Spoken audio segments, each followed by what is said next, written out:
Hey guys, how's it going? It is me, the dude who talks, and welcome.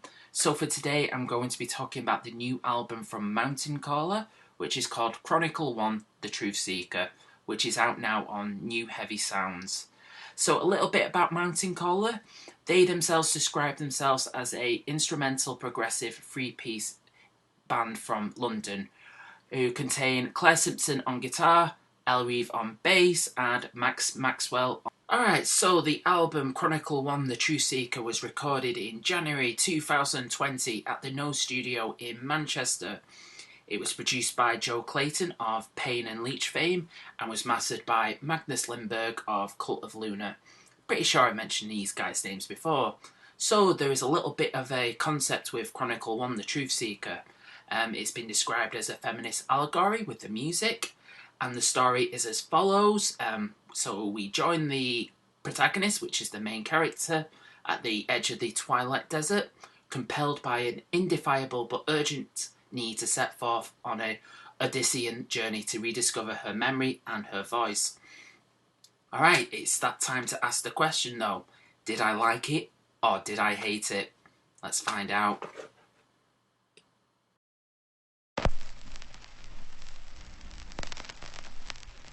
So, on Chronicle I, The Truthseeker, there are 6 tracks and it clocks in at a little over 40 minutes. Let us start off like I normally do and talk about the first track, which is called Journey Through the Twilight Desert.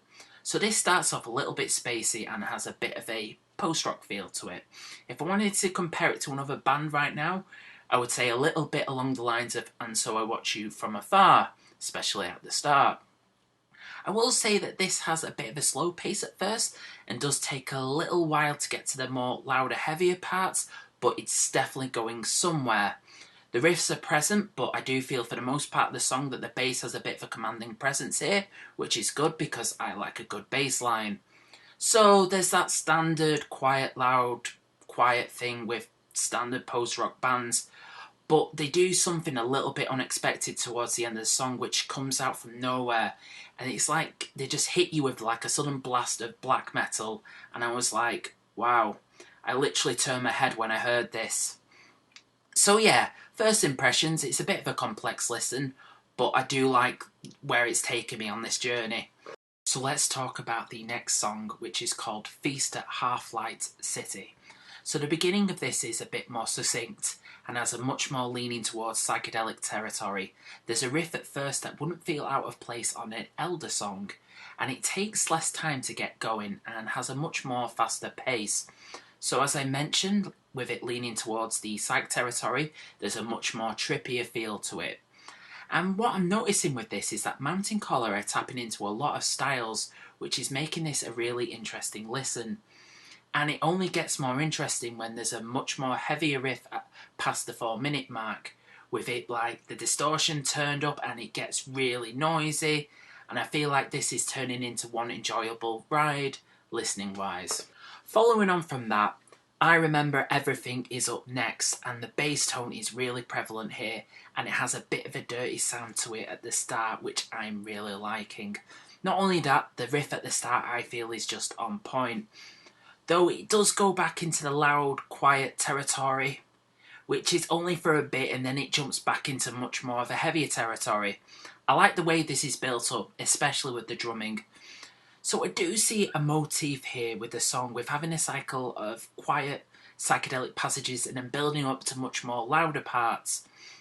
I could have mentioned a number of bands that use this similar style, but later on in the song there's a segment with the xylophone being used in a more calmer section, which had me thinking of something from Godspeed You Black Emperor's album Lift Your Skinny Fists Like Antennas to Heaven, which then slowly builds up to this like crescendo, and that loudness leads off. So we're past the halfway mark now, and the next track is called Trial by Combat. The beginning of the song felt like what Mogwai would sound like if it delved more into sludge. The intro has that slow yet noisy fuzzy feel to it, and then it goes back to its usual bag of tricks in the way that it flicks back to a much more quieter setting. I did feel that this part meandered a little bit too much, but your patience is rewarded, where the tempo gradually ramps up into a much more faster riff, and the drum beat also picks up as well. So patience is the name of the game when listening to this album, I think. We are now on to the penultimate track of the album, which is called A Clamour of Limbs. This starts off straight to the point, going more on the offensive with the riff, and there's a little bit of a harmony with the riff and the drum beat, which I think works really well.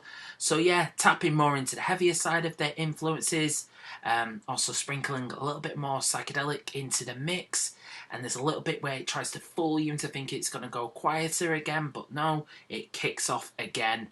And then there's another moment that comes out of nowhere, and that is the inclusion of vocals. It gives it nice melodic feel, and I just feel like it's a nice surprise.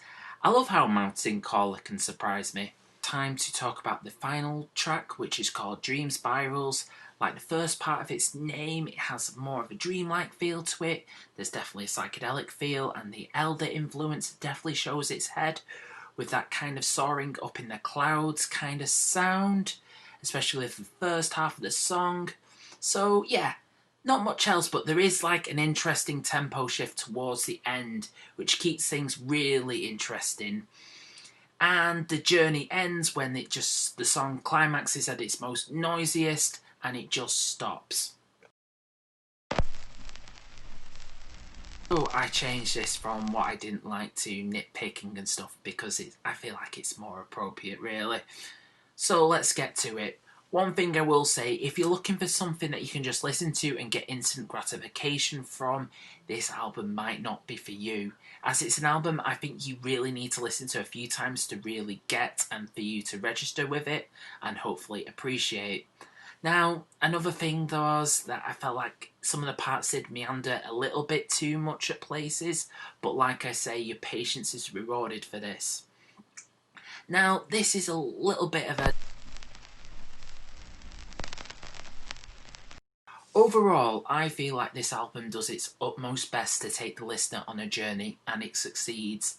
I do recommend listening to it in one sitting. I think that's the best way for it.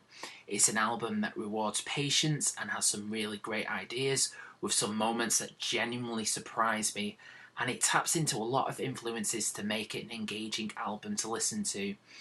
And thinking about it, when listening to it, it reminded me of some similar albums that I've spoke about on here, like Bicycle by Asian Defgustation and Escape Death by Astral Bodies. So yeah, you might want to check these out if you like this album too.